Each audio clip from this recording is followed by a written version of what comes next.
नमस्कार दोस्तों, आज जो मैं आपको एक बहुत ही इंपॉर्टेंट टॉपिक लाए हैं। राष्ट्रपति के अधिकार और शक्तियां, प्रेसिडेंट के जो पावर होते हैं वो इस वीडियो में मैं डिफाइन करने जा रहा हूँ विस्तृत रूप से। तो इससे पहले हम राष्ट्रपति के बारे में पढ़ा चुके हैं। ऑब्जेक्टिव जिससे क्वेश्चन उसे पूछा जाता है वो अभी जो मैं आपको पढ़ाने जा रहा हूँ, राष्ट्रपति के अधिकार और शक्तियां। तो देखिए, राष्ट्रपति को बहुत सारे अधिकार दिए गए हैं। पहला है कार्यपालिका शक्ति, एजुकेशन पावर। देखिए, राष्ट्रपति जिसे हम बता चुके हैं पहला वीडियो, इससे पहला वीडियो, राष्ट्रपति देश का प्रथम नागरिक होता है, उसको बहुत से अधिकार दिए गए हैं।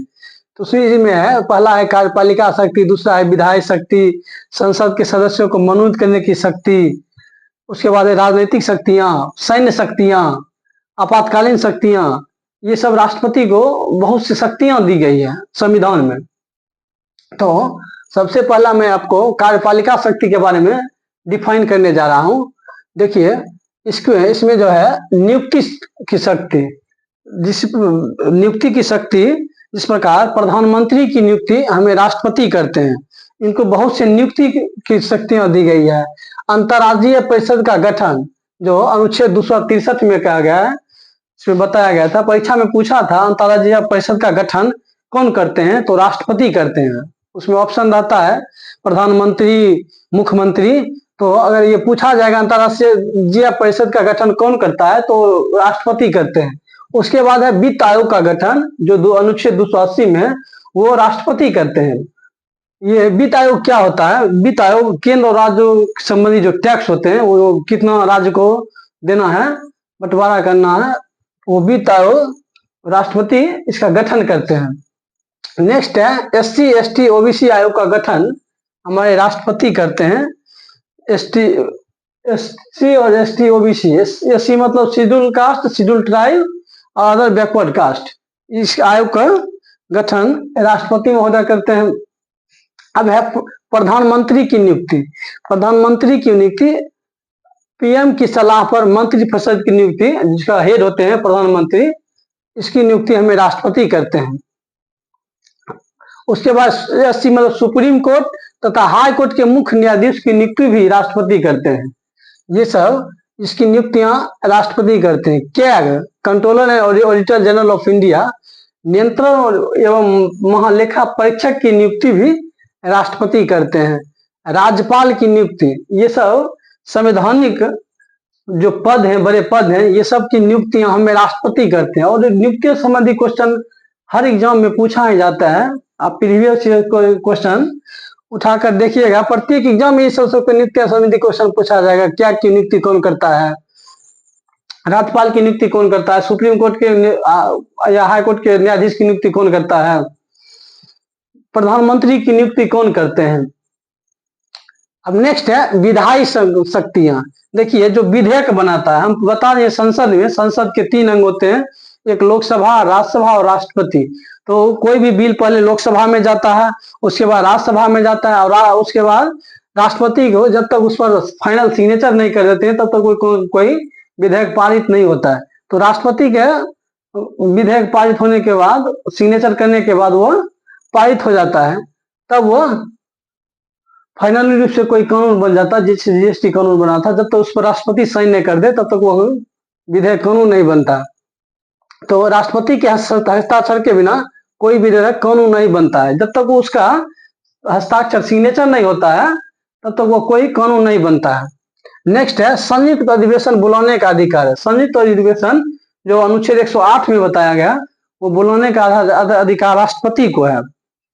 नेक्स्ट है लोकसभा के भंग करने संबंधी अधिकार। देखिए, लोकसभा को भंग राष्ट्रपति महोदय ही कर सकते हैं। लोकसभा का परीक्षा में पूछा गया था, लोकसभा को भंग करने का अधिकार किसको है? लोकसभा सांसद को या लोकसभा अध्यक्ष को, राष्ट्रपति को? तो आप मानिएगा राष्ट्रपति को, लोकसभा को भंग करने का अधिकार राष्ट्रपति को दिया गया है। नेक्स्ट है संसद में निम्न विधेयक को पेश करने से पहले राष्ट्रपति की सहमति आवश्यक है। देखिए, कोई भी विधेयक पेश किया जाता है तो राष्ट्रपति को उससे पहले उसकी सहमति आवश्यक है। धन विधेयक जो आप जानते हैं ये लोकसभा में पेश किया जाता है। इसमें राष्ट्रपति की सहमति आवश्यक है। उसके बाद नए राज्यों का निर्माण, कोई नया राज्य का निर्माण करना है, तथा वर्तमान राज्यों को क्षेत्र या सीमा या नामों में परिवर्तन, जिस प्रकार ऑप्शन आप ले सकते हैं तेलंगाना, जम्मू कश्मीर, ये सब कोई परिवर्तन करना है तो वो राष्ट्रपति महोदय के द्वारा ही किया जाता है।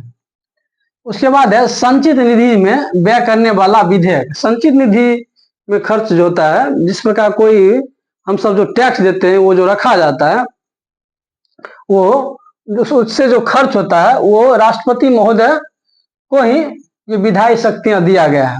नेक्स्ट है संसद के सदस्यों को मनोनीत करने का अधिकार राष्ट्रपति को दिया गया। संसद के सदस्य को मनोनीत करने का अधिकार ये राष्ट्रपति को पावर दिया गया।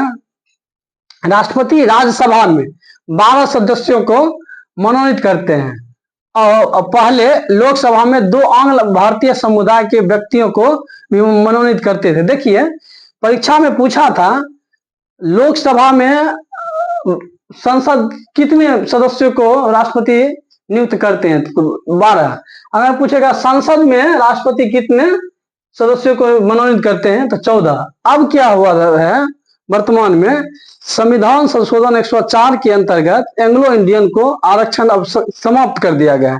देखिए एंग्लो इंडियन क्या होता था, एंग्लो इंडियन होता था जो जिसके माता पिता जैसे अंग्रेज थे, पहले वो भारत में शादी कर लिए आजादी से पहले, उसके बाद आजादी के बाद वो इंग्लैंड चल गए, तो अपने बच्चे को जो छोड़ कर गए, जिसका माता पिता दूसरे देश का हो, माता इंडियन हो, तो उसको एंग्लो कहा जाता है। जिस प्रकार जिसके पिता इंग्लैंड चले गए हो या कोई पुर्तगाल के हो, दूसरे कंट्री को, माता उसके भारत के हो, उससे जो बच्चे होते थे उसको एंग्लो इंडियन कहा जाता था। लेकिन संविधान संशोधन 104 के अंतर्गत, ये बहुत इंपॉर्टेंट है, ये इससे क्वेश्चन पूछा ही जाएगा कि संविधान संशोधन के अंतर्गत एंग्लो इंडियन का आरक्षण समाप्त कर दिया गया। तो संविधान संशोधन 104 के अंतर्गत ये एंग्लो इंडियन को समाप्त कर दिया गया। अब नेक्स्ट है, अगर पूछेगा संसद में कितने व्यक्ति को राष्ट्रपति नियुक्त करते हैं, तो 14। अब 12 लोकसभा में ही सदस्यों को मनोनीत करेंगे, जो सामाजिक कार्य में हो, कला में महत्वपूर्ण हो, रुचि रखता हो, ये सब जो रखता है उसको संसद राष्ट्रपति लोकसभा में 12 व्यक्ति को नियुक्त करते हैं। नेक्स्ट है राजनीतिक शक्तियां। दूसरे देश के साथ कोई भी समझौता या संधि राष्ट्रपति के नाम से ही की जाती है। कोई अगर समझौता करना है किसी दूसरे देश से, तो ये राष्ट्रपति के नाम से ही किया जाता है, क्योंकि कार्यपालिका का जो हेड माना जाता है वो राष्ट्रपति को माना जाता है। इसलिए कोई भी समझौता करना है तो उसका राष्ट्रपति का ही नाम से ही किया जाएगा। उसके बाद नेक्स्ट, राष्ट्रपति विदेश के एक भारतीय राजदूतों की नियुक्ति करते हैं। राष्ट्रपति विदेशों से भारतीय राजदूत आएंगे, उनको उसको नियुक्ति करते हैं और विदेशों के राजदूत की नियुक्ति का अनुमोदन करते हैं। उनका जो मीटिंग करते हैं वो राष्ट्रपति ही करते हैं। राष्ट्रपति के सहमति से ये सब अनुमोदन होता है। नेक्स्ट है सैन्य शक्तियां। देखिए राष्ट्रपति को सैन्य शक्तियां भी दिया गया। इसमें बिना राष्ट्रपति के हस्ताक्षर किए किसी देश से युद्ध न तो शुरू किया जा सकता है और न ही समाप्त किया जा सकता है। कोई अगर हमको कोई देश में युद्ध करवाना है या, तो जब तक राष्ट्रपति उसका ये हस्ताक्षर नहीं करेंगे तब तक कोई युद्ध शुरू नहीं हो सकेगा, और जब तक वो हस्ताक्षर रुकने के लिए नहीं करेंगे तब तो कोई युद्ध विराम भी नहीं हो सकता है। देखिए इनके ऊपर बहुत से हैं, सैन्य बलों की सर्वोच्च शक्ति राष्ट्रपति में ही निहित है। अगर पूछा था परीक्षा में सैन्य बलों की सर्वोच्च शक्ति किसमें निहित है, तो सैन्य बलों की सर्वोच्च शक्ति राष्ट्रपति में निहित है। देखिए राष्ट्रपति ये सबसे हेड हो गए। उसके बाद है नेक्स्ट रक्षा मंत्री। रक्षा मंत्री के नीचे होता है CDS, जिसको इंग्लिश में चीफ ऑफ डिफेंस स्टाफ कहते हैं। ये अभी वर्तमान में अनिल चौहान है।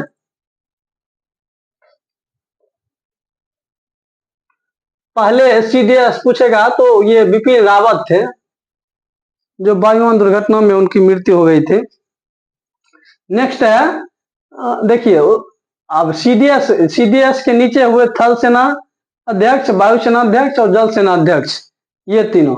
देखिए ये तीनों के हेड हुए सीडीएस, थल जल और वायुसेना के हेड हुए सीडीएस अनिल चौहान।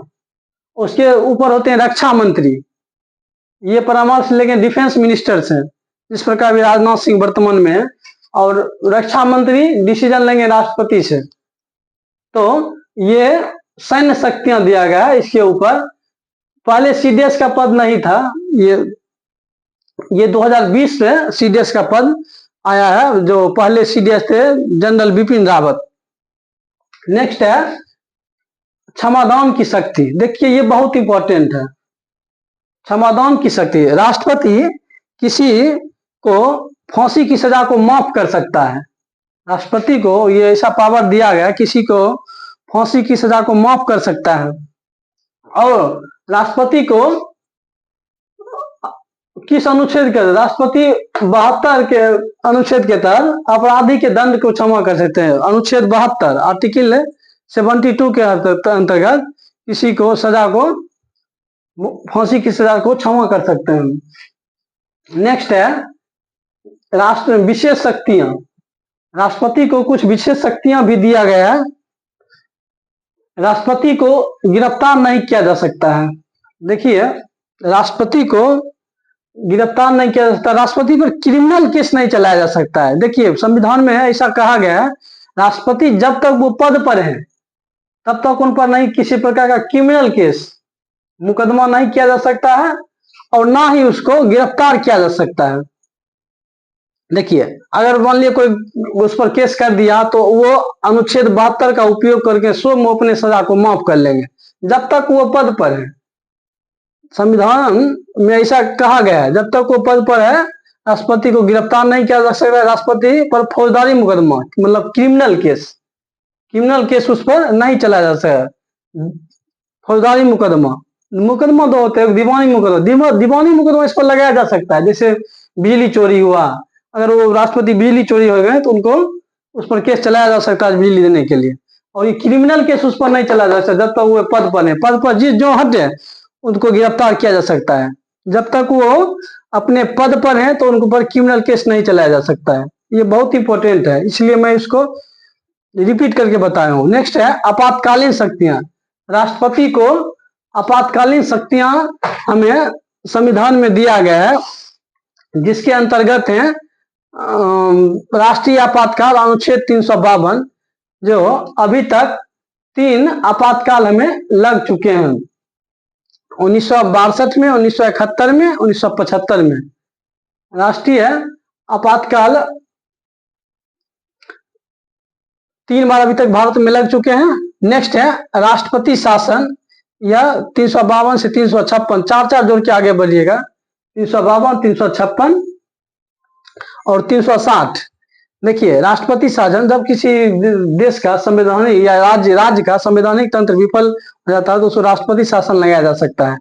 नेक्स्ट है वित्तीय आपातकाल अनुच्छेद 360 में, ये जब किसी देश का फाइनेंशियल पोजीशन खराब हो जाता हो तो राष्ट्रपति पर ये वित्तीय आपात लगाया जा सकता है, फाइनेंशियल प्रॉब्लम।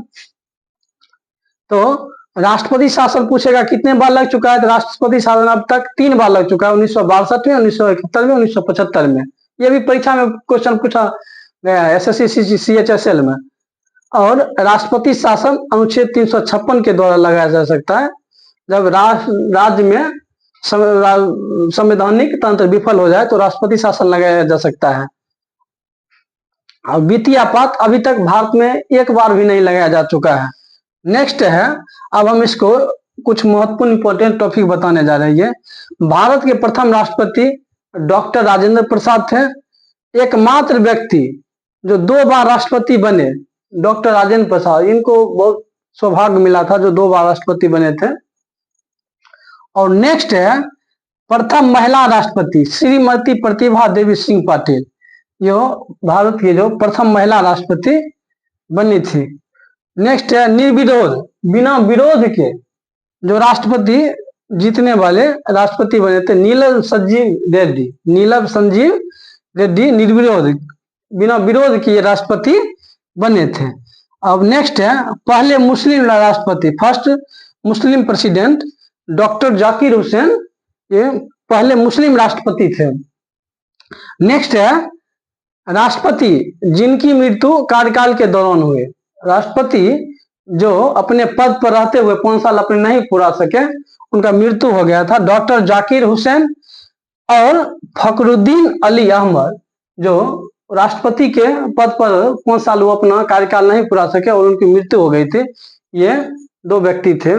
तो आज मैं आप दोस्तों राष्ट्रपति को दोनों पार्ट्स आज क्लियर कर दिया हूं। अब नेक्स्ट लोकसभा और राज्यसभा वीडियो में आपको बताऊंगा। तो आज के लिए इतना ही। जय हिंद दोस्तों।